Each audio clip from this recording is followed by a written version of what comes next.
Good evening and welcome to Expedition Northwest. Tonight we're going to cover the biggest news story that ever occurred in the city of Seattle.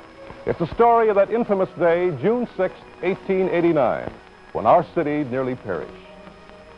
Seattle in 1889 was almost 40 years old and had just begun calling itself a city. The population had grown to 30,000.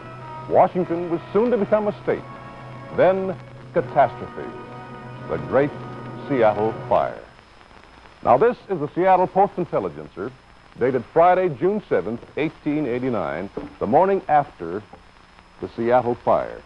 And in it is the complete eyewitness story of the fire, written by a young reporter, undoubtedly the biggest story he ever wrote. But there's our story, along with embellishment from other historical sources, such as the works of authors Murray Morgan, Clarence Bagley, Archie Binns, and Gordon Newell. And we've changed the name Front Street to its present name, First Avenue. Now, to produce a television story, we must have pictures.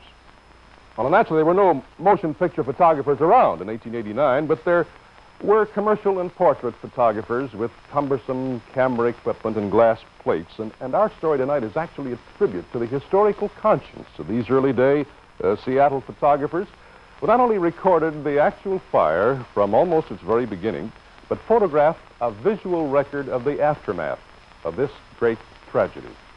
And to thread our story together for television, our photographer Ed Sear has filmed the pictures of the Great Seattle Fire. Our story